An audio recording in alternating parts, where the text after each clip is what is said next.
Have you ever wondered if the way you touch yourself now might not be the way your body actually needs it, especially after 60? You are not alone. I'm Dr. Sarah, a men's health educator with over 20 years of experience, and this is one of the most common questions I hear from men who want to stay connected to their bodies. Today, we're going to talk about something rarely discussed but incredibly important: how to approach self-pleasure safely after 60 and the 3 big mistakes you should absolutely avoid. Subscribe now, because this isn't about shame or performance, it's about protecting your circulation, your prostate, and your long-term health. The way your body responds in your 60s is very different from your 20s, and it's not a failure, it's biology. In the next few minutes, I'll explain why your old habits might be working against you and what to do instead, starting with a mistake that almost everyone makes without even realizing its impact. The first mistake I see almost every patient make is rushing through this natural part of self-care without understanding how their body has changed. Let me share Robert's story. He's 68, a retired electrician from Pennsylvania, married to Helen for 42 years. Robert came to me already working well with his cardiologist for his blood pressure medication. What he wanted was to understand why this aspect of his wellness felt different than it had in his younger years. I coordinated with his medical team, and together we explored how aging affects circulation, skin sensitivity, and what his body actually needed now. Within 3 weeks, Robert noticed he felt more comfortable and confident. His doctor was pleased that Robert was taking such a thoughtful approach to his overall wellness. Today, Robert continues both his medical care and this natural approach to self-care, feeling much more at peace with his body's natural changes. Here's what happens when you rush through self-care without understanding your body's current needs. Your circulatory system works like well-maintained plumbing that's been serving you faithfully for decades. As we age, these pathways need more time to respond properly, which is completely normal. When you rush, you're asking your body to perform like a 25-year-old system, but that's not realistic or necessary. Research from respected medical institutions supports taking a slower approach. Studies with people over 60 show that gentle, mindful practices can help improve overall comfort and satisfaction.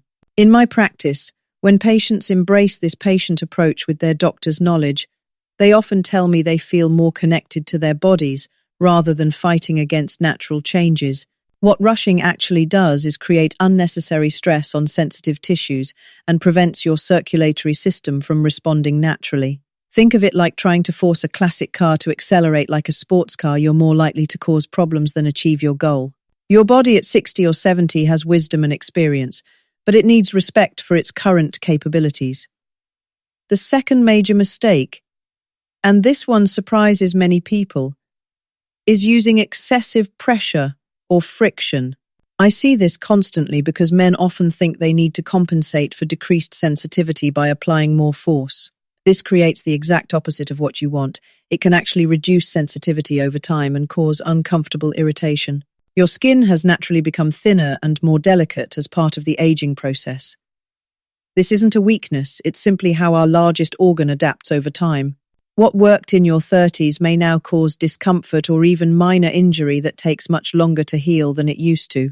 Research from the Journal of Sexual Medicine shows that appropriate lubrication can reduce tissue irritation by 30 to 50%. For sensitive older skin, water-based lubricants without glycerin or added fragrances provide the best protection. This isn't about inadequacy, it's about smart self-care. If you have arthritis in your hands, which affects many of my patients, instead of using a tight grip that strains your joints, try gentler motions using your whole palm. This distributes pressure more evenly and respects both your joint health and your skin's current needs. The key insight here is that gentleness often produces better results than force. Your nerve endings haven't disappeared, they've simply become more selective about the type of stimulation they prefer. When you honor this change rather than fight it, you often discover that lighter touch actually provides more satisfying sensations. I always discuss with my patients how this connects to their overall circulation health. When you use appropriate lubrication and gentle pressure, you're supporting healthy blood flow rather than restricting it. Your doctor will appreciate that you're thinking about circulation in all aspects of your healthcare. The third mistake, and perhaps the most important one, is ignoring the emotional component entirely. Many men tell me they feel shame, guilt, or anxiety about their changing bodies, and they try to push through these feelings rather than address them. These emotions get stored in your body and create tension that interferes with natural physical responses. Let me share Charles's experience. He's 71, a former postal worker from Ohio, married to Carol for 38 years. Charles came to me because he felt embarrassed about the changes in his body and was avoiding this aspect of self-care entirely. Working with his healthcare team, we addressed both the physical and emotional aspects of his concerns. Charles learned that self-compassion isn't just psychological, it has real physical effects.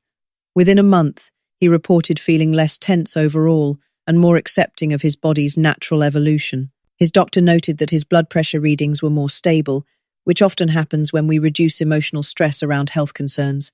Research from the Mayo Clinic network published in Psychology and Aging shows that when older men address shame around sexuality, their overall mental health improves by 28%. They report decreased anxiety, better mood, and increased satisfaction with their relationships. This demonstrates that emotional wellness and physical wellness are deeply connected. For partners or caregivers who might be watching this, understanding these invisible pressures is incredibly powerful for showing empathy and support. Sometimes just knowing that someone understands can reduce stress significantly. Here's exactly how to approach self-care in a way that honors your body's current needs. What you need is simply clean hands, privacy, and patience with yourself. Choose a time when you won't be rushed or interrupted. Your body responds better when you're relaxed rather than watching the clock. When to practice this care depends on your energy patterns. Many of my patients find that mid-morning or early evening works best when they feel alert but not hurried. Avoid times when you're overly tired or stressed about other matters. How to proceed involves 3 simple steps. First, begin with several deep breaths to signal safety to your nervous system. Second, use gentle touch and appropriate lubrication from the start, not as an afterthought. Third, focus on the sensations you're experiencing right now, rather than comparing to past experiences or worrying about performance. What to expect varies by individual, but most people notice improved comfort within the first few sessions. Some feel changes sooner, others take longer, both are perfectly normal. Your body is learning to trust this new, gentler approach. I always encourage patients to mention their wellness approaches to their healthcare team. Most doctors appreciate when you take active interest in all aspects of your health, including this one. Beyond technique, you can support your body's natural responses through nutrition. Research from the Polytechnic University of Valencia shows that pomegranate extract can support healthy blood pressure and enhance antioxidant protection. A separate study from Mahidol University indicates that ginger may help improve vascular health. However, this is extremely important. These natural approaches are only supportive additions. Always consult your physician before using any supplements, as they can interact with medications you're taking, such as blood pressure medications or blood thinners. Your doctor knows your complete health picture and can guide you safely. Supporting your overall circulation through gentle movement also makes a difference. Research from Johns Hopkins published in Sleep Medicine Reviews shows that light, mindful activities in the evening can improve sleep efficiency by 17% in older adults. Good sleep directly supports healthy hormone production and circulation. I'd love to hear about your experience with taking a gentler approach to self-care. Have you found that slowing down and being more patient with your body creates better results than rushing? Share your story in the comments.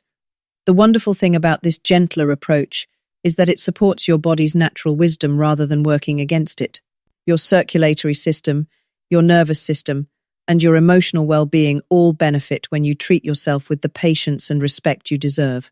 What questions would you ask your doctor about incorporating stress reduction and gentle self-care practices into your routine? Comment below your questions. Help me create better content for our community. Many patients tell me that learning to be gentler with themselves in this private area actually helps them be more patient and kind to themselves in other aspects of life. This ripple effect of self-compassion can improve relationships, reduce overall stress, and enhance quality of life in unexpected ways. The science behind this makes perfect sense. When you reduce shame and anxiety around any aspect of your health, your entire stress response system calms down. Lower chronic stress means better sleep, improved digestion, more stable blood pressure, and enhanced immune function.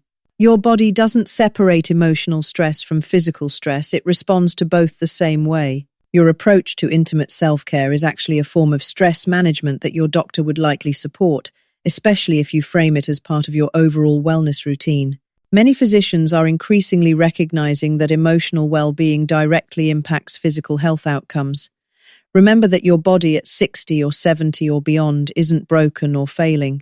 It's simply in a different phase of life that requires different kinds of attention. Just as you might choose different exercises now than you did at 30, your approach to intimate wellness can evolve while remaining perfectly healthy and normal. The key insight that transforms everything is this: your worth as a person, your masculinity, and your capacity for physical satisfaction aren't determined by how quickly or intensely you respond.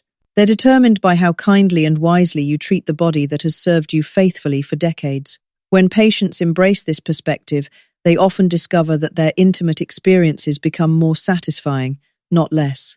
Without the pressure to perform like a younger man, they can actually enjoy sensations more fully and feel more connected to their bodies rather than disappointed by them. If this evidence-based approach resonates with you, please subscribe for more practical wellness education that honors your relationship with your healthcare provider. Share this with someone who values both natural wellness and medical expertise.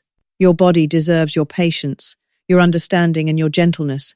When you offer these gifts to yourself, you're not just improving one aspect of your health, you're embracing an approach to aging that honors your experience, respects your current needs, and supports your continued vitality in every area of life.